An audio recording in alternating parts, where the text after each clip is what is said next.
Thank you for being a part of this journey with me. May you find peace, purpose, and above all, love in every moment of your life. It's the essence of our being, and when we align ourselves with that truth, everything else falls into place. So, as I conclude this chapter of my story, I leave you with this. Love is the answer. It always has been and always will be. No matter what challenges you face, no matter how lost you may feel, know that love is always there, waiting for you to come home. Trust it, embrace it, and let it guide you to the life you were meant to live. My life today is unrecognizable from the life I once lived, and for that, I am deeply grateful. I no longer measure my worth by external achievements or the opinions of others. Instead, I live each day with the intention to love more fully, to be more present, and to serve others in whatever way I can. If there is one thing I've learned from this journey, it's that love is not something we have to earn or achieve. It's who we are at our core. Looking back, I see that my NDE was just the beginning of a much larger journey. It was the catalyst that awakened me to a deeper truth. But the real work was in living that truth every day. It was in choosing love over fear, compassion over judgment, and connection over isolation. It was in learning to trust the wisdom of my heart and allowing it to guide me, even when the path was unclear. It became clear to me that this was a universal message, one that transcended borders, cultures, and religions. As the years passed, I witnessed countless transformations. People who had been stuck in cycles of fear, guilt, and shame found freedom through love. Marriages were healed, careers were realigned, and lives were changed in profound ways. It was an honor to witness these miracles, and it deepened my own understanding of the power of love to heal and transform. It wasn't about teaching or preaching. It was about holding space for people to discover their own truth. I became a guide, a facilitator, someone who simply helped others remember who they truly were. Over time, the work expanded. What started as small, intimate gatherings evolved into larger workshops, retreats, and even online programs. People from all over the world began reaching out, drawn to the message of love that we were sharing. In those moments of connection, I felt the presence of love more strongly than ever before. It was as if the energy of the group amplified the love that each of us carried within, creating a powerful force of healing and transformation. Through this community, I found my true calling. I realized that my purpose was not to accumulate wealth or achieve worldly success, but to help others awaken to the love within themselves. But regardless of how they arrived, they all found the same thing, a space where they could be themselves, where they could explore their spirituality without fear of judgment or rejection. We held weekly gatherings where we shared our stories, meditated together, and practiced what we called heart-centered living. These gatherings became a source of deep healing for many, including myself. It was about supporting each other in our quest to live more authentically, to connect more deeply with ourselves and with the divine presence that we all felt within us. The community grew organically as more and more people found their way to us. Some came out of curiosity, while others were seeking healing from the wounds of their past, wounds inflicted by rigid religious teachings, societal expectations, or their own inner critic. I was no longer trying to prove myself or live up to anyone else's expectations. I was simply living from a place of love, and that was enough. I began to attract new people into my life, people who shared my values, who were also on their own spiritual journeys. Together, we created a community of like-minded individuals who were committed to living from a place of love and compassion. It wasn't about following any specific religion or ideology, but deep down, I knew it was the right thing to do. I had to trust that love would guide me to where I was meant to be. As I began to make changes in my life, I noticed something remarkable. The more I let go of the things that no longer served me, the titles, the status, the material possessions, the freer I felt. It was as if a weight had been lifted from my shoulders, and I was finally able to breathe deeply for the first time in years. I could no longer continue in the same patterns of behavior that had once defined me. The business world, with all its emphasis on competition, profit, and power, no longer resonated with me. I knew that if I was going to live authentically, I had to step away from that life. This was not an easy choice. My career had been a source of pride and identity for so long, and walking away from it felt like walking into the unknown. I had spent so many years striving for success, for recognition, for approval.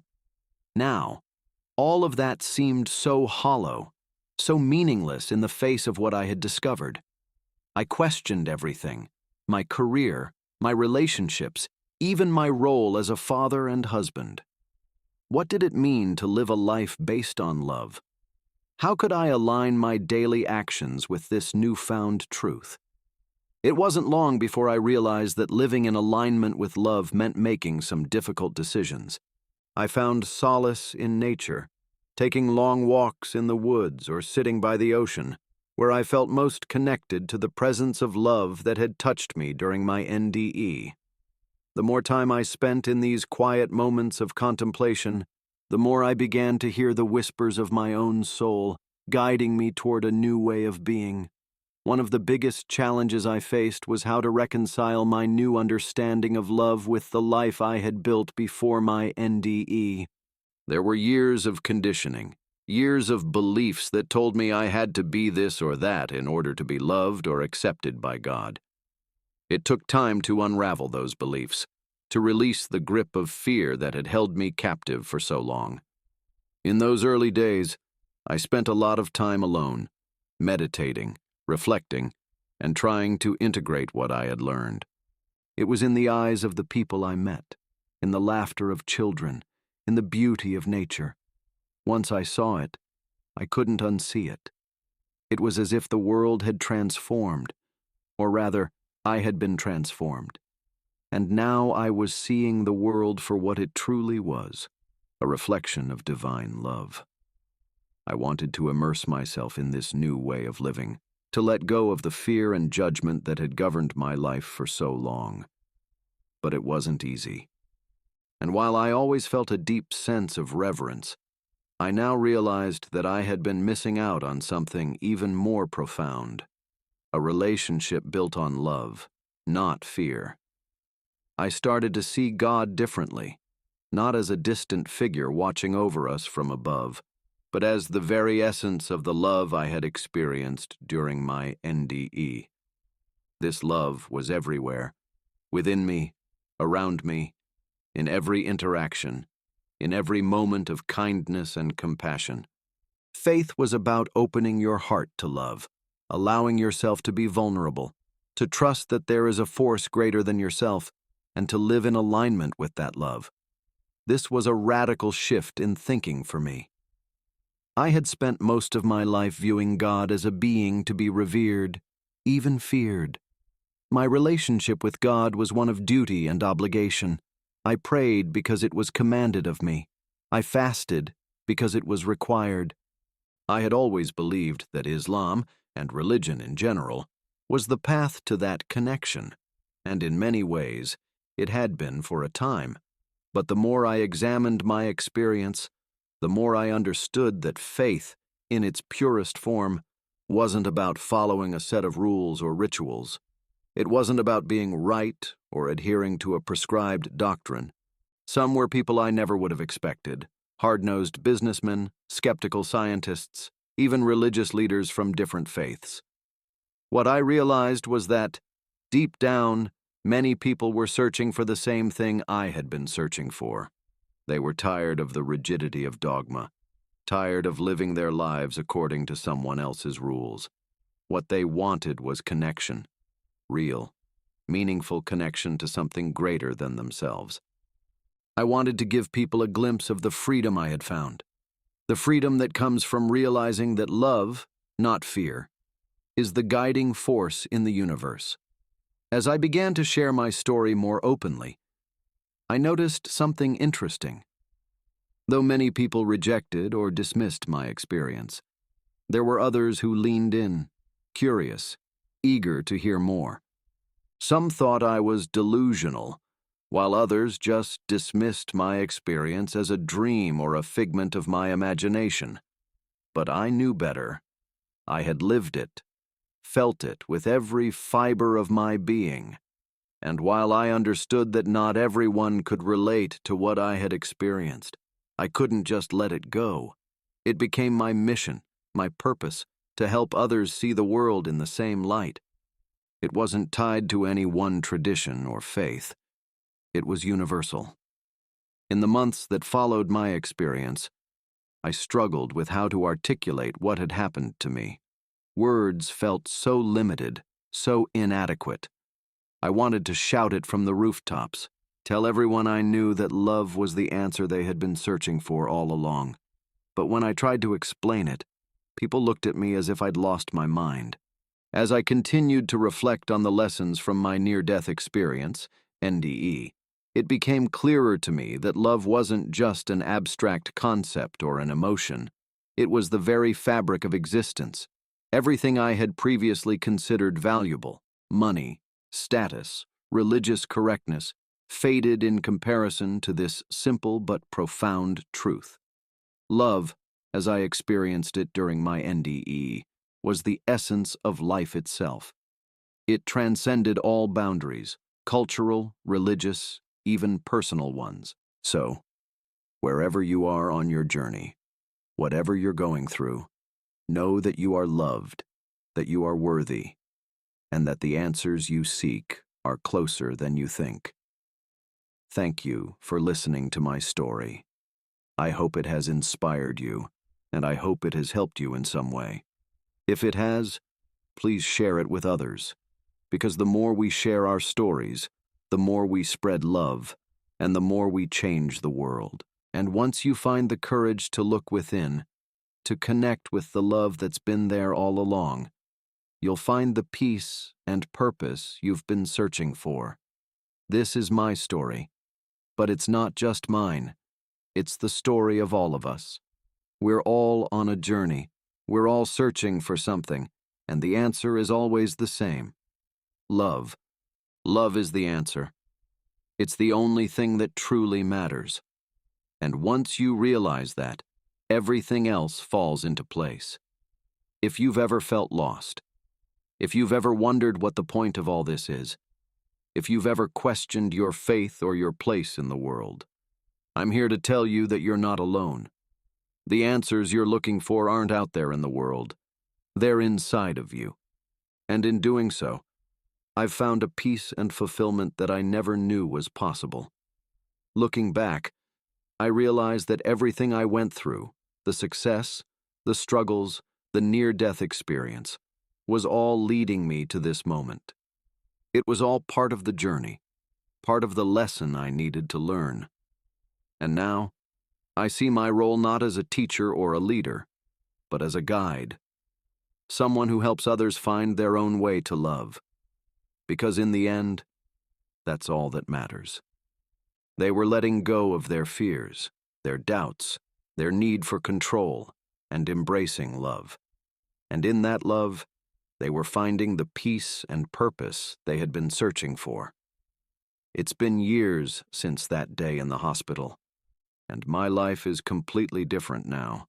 I'm no longer the man I once was, the man who was driven by success and the need to prove himself. Now, my life is about service, about helping others find the love that saved me. It was about helping them discover the path that was right for them, the path that would lead them to love and inner peace.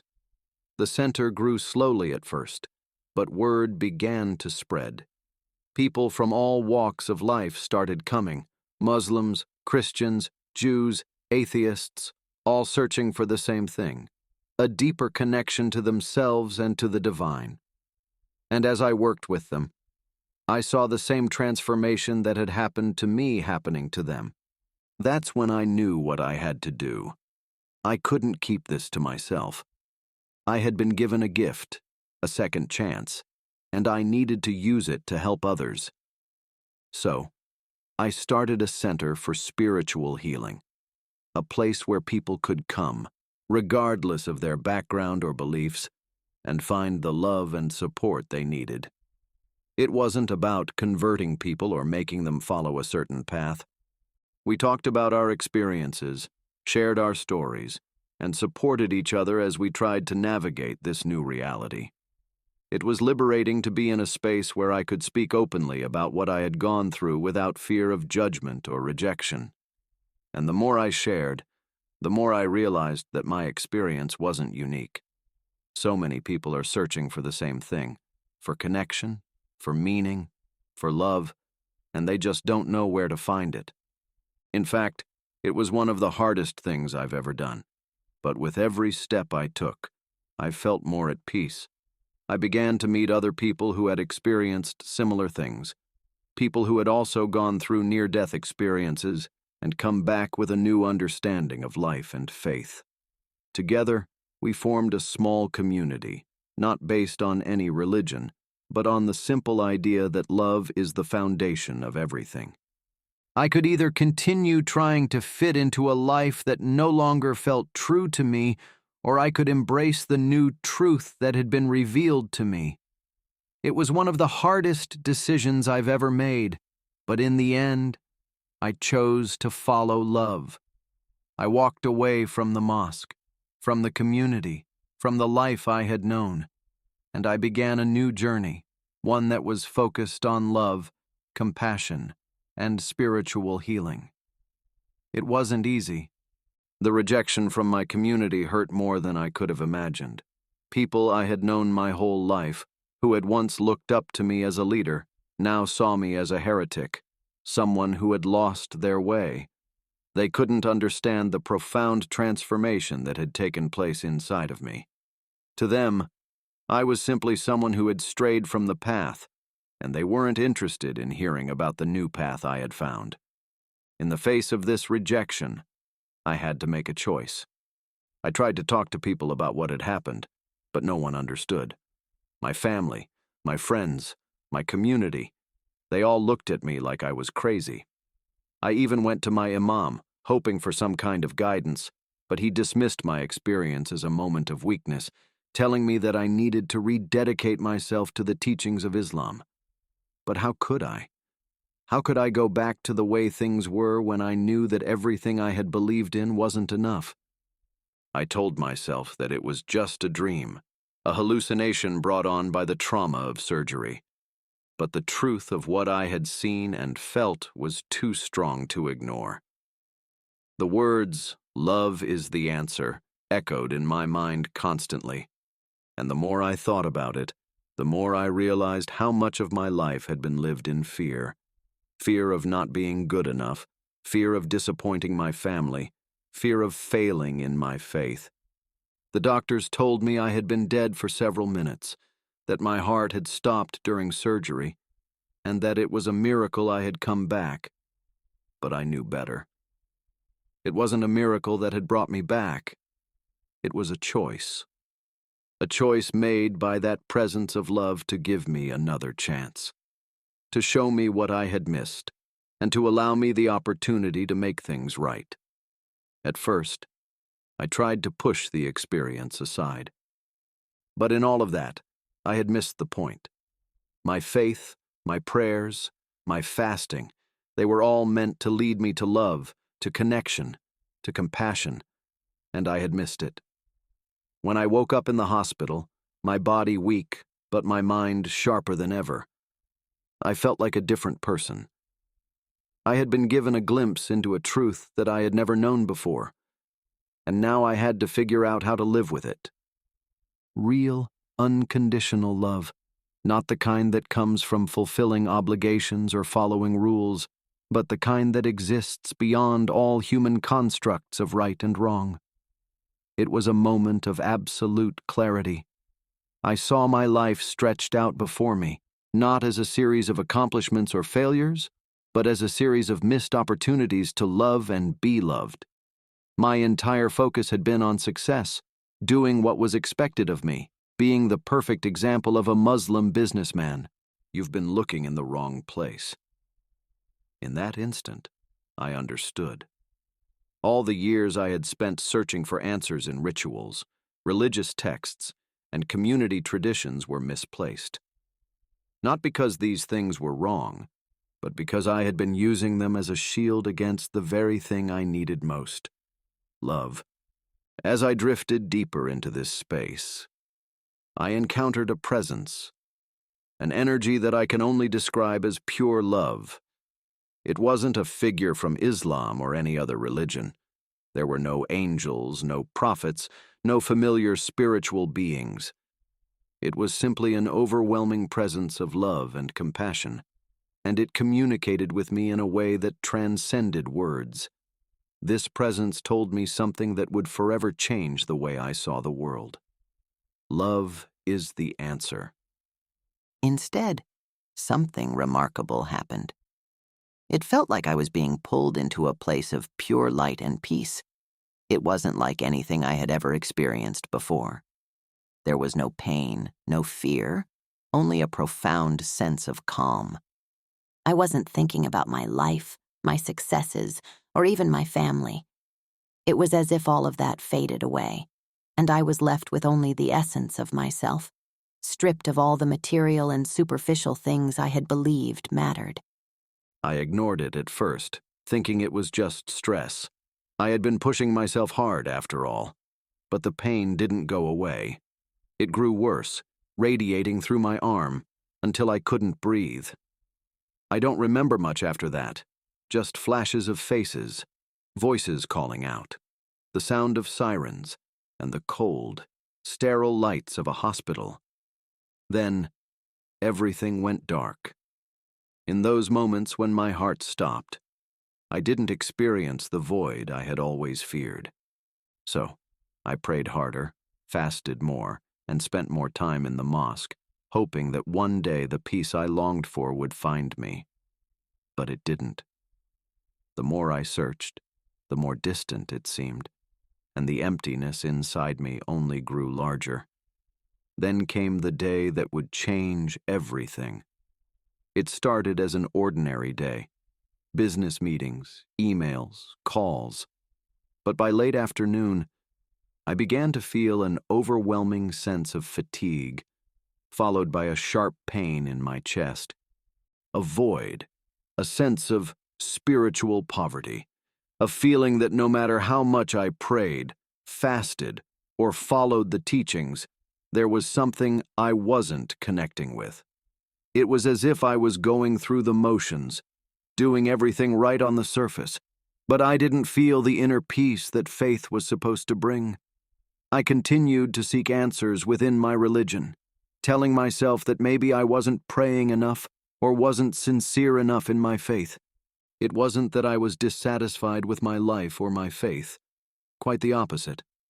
I had built a life of material success as a businessman, growing my company into something I could be proud of. On the outside, it looked like I had everything: wealth, family, community respect, and above all, a deep-rooted connection to Islam that had been ingrained in me since childhood. But beneath the surface, there was something I couldn't quite put into words, something missing. My story begins in a place of deep faith, one that had shaped every part of my life. I was a devout Muslim, raised in a community where the teachings of Islam were not just a part of our religious practice, but the very foundation of who we were. My faith was my anchor, my guide, and everything I believed in revolved around it. It gave me purpose, structure, and a way to live my life that made sense, until one fateful day when everything changed.